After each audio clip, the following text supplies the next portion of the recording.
Welcome to the Empowered Midlife, where we explore the transformative journey of embracing our true selves in midlife.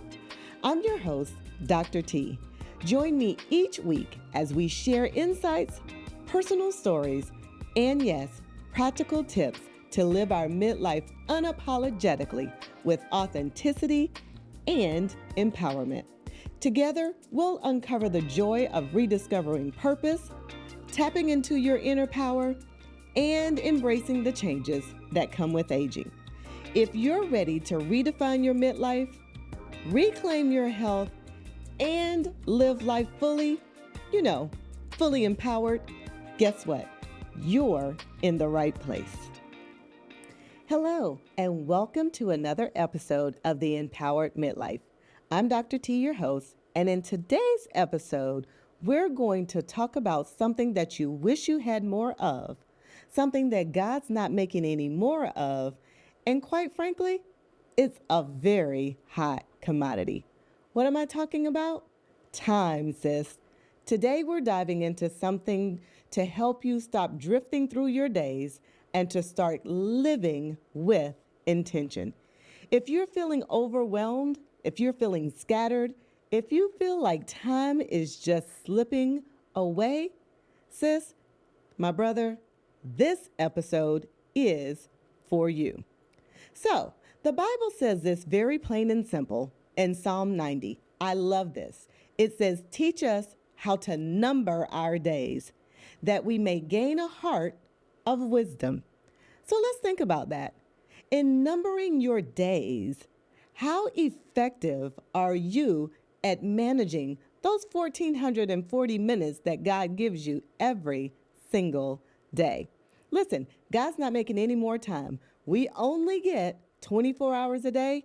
We only get 1,440 minutes in the day. And you know what? Every year, we only get 365 days, unless it's a leap year, of course. But think about it. In all of that time, what do you do with the time that's gifted to you? Here's my affirmation that I want you to think about as we go through this episode. You ready? Let's do one even better. Let's do this. Let's close our eyes for a moment. And I want you to take a deep breath because I want you to be present as we go through this episode. And I want you to think about this affirmation. Take a deep breath in and blow it out. Here's what I want you to think about. My time is sacred, and I choose to use it with purpose. Now, how does that resonate with you? When you think about the 1,440 minutes, when you think about the 24 hours in the day, how do you think about your time? Is it sacred to you? And do you choose to live it with purpose, or do you choose to give it away to others? Reclaiming time is a part of reclaiming our power. It's how we reclaim our identity, and it's also how we reclaim our peace of mind. Come on now. We always talk about how we just want to find joy in midlife, how we want peace in our lives.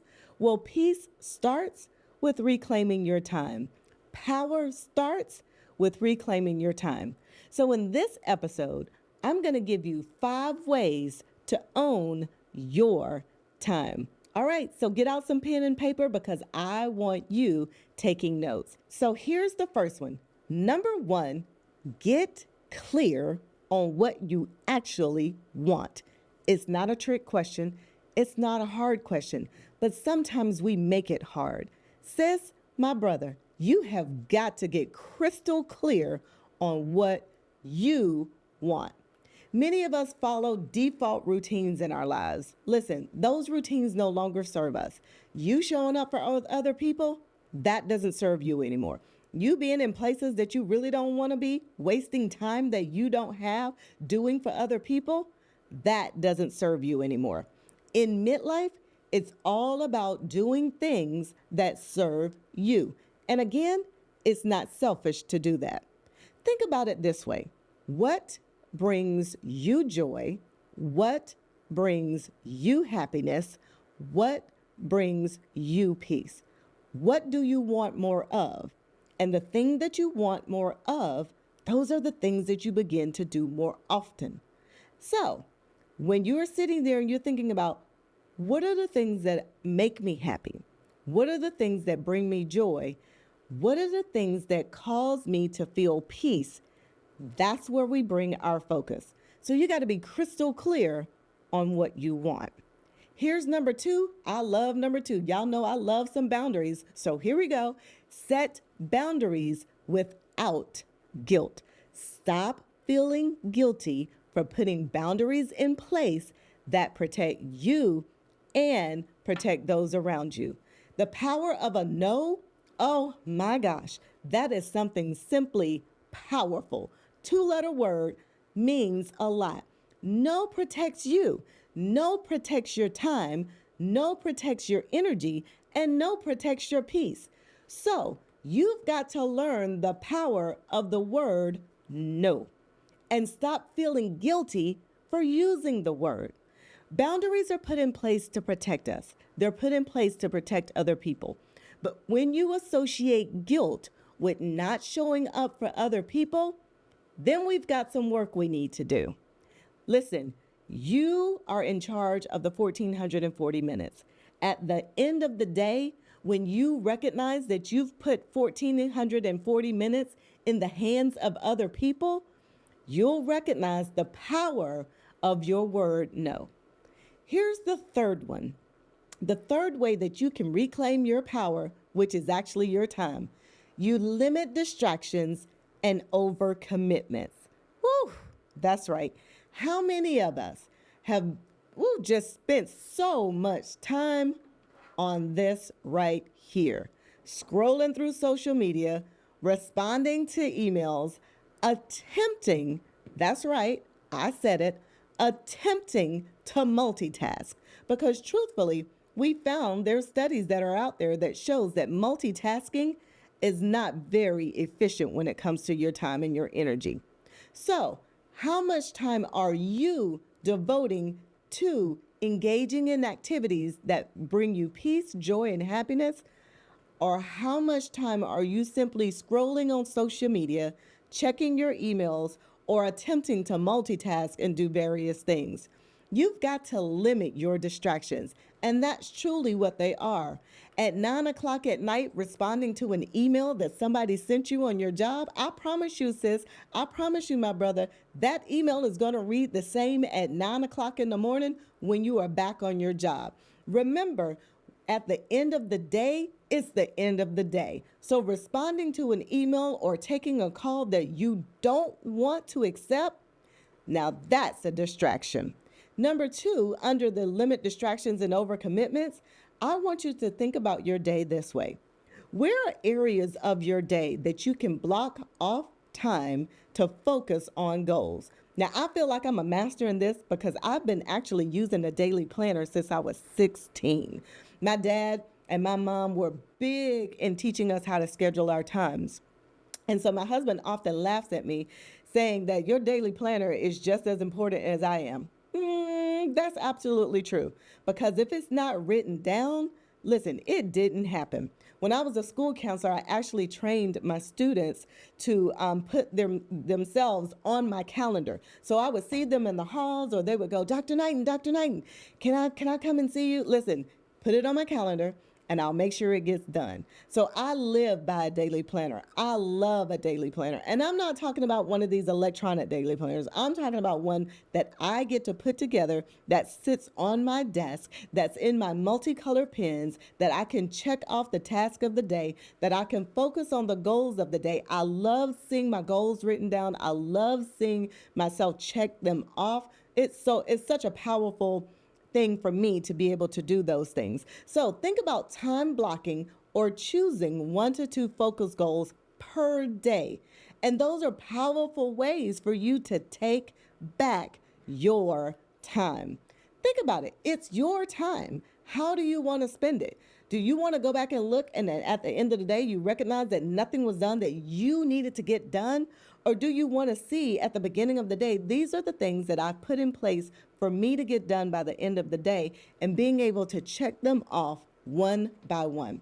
Now, I'm not saying live by a calendar, but I'm certainly saying that it helps to be a very important and powerful tool in your life in being able to get back your time. Here's the fourth thing you can do to get back your time. Just start. Just start doing the things you know you need to do. Progress is more important than perfection. Perfection truly is a fallacy, but midlife is not about perfection. Midlife is about progress, and it's about reinvention. So at this time in our lives, listen, our mantra should be simply this: just start. Like Nike says, just do it. In midlife for us, it's just start. Just start paying attention to the things that you want in life. Just start making sure that you spend time doing the things that you love and pour back into you. Just start it. Remember, starting can be messy. Why do you need to just start? Because you need the momentum. Momentum gets you going. So stop trying to make it perfect. Stop trying to do it the right way and just start. When you just start, you will notice that you have the wind behind you and you can just continue to cruise on through. So remember, progress is going to require you to put one step in front of the other, and it's also going to require you to take back your time. Remember, here's what I want you to think about midlife.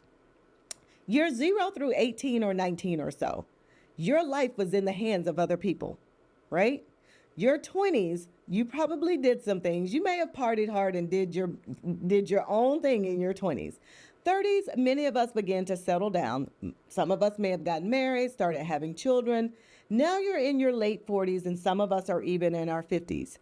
This is our time. It's time for us to sit back, take a look at our goals, reevaluate where we're trying to go and what we're trying to do.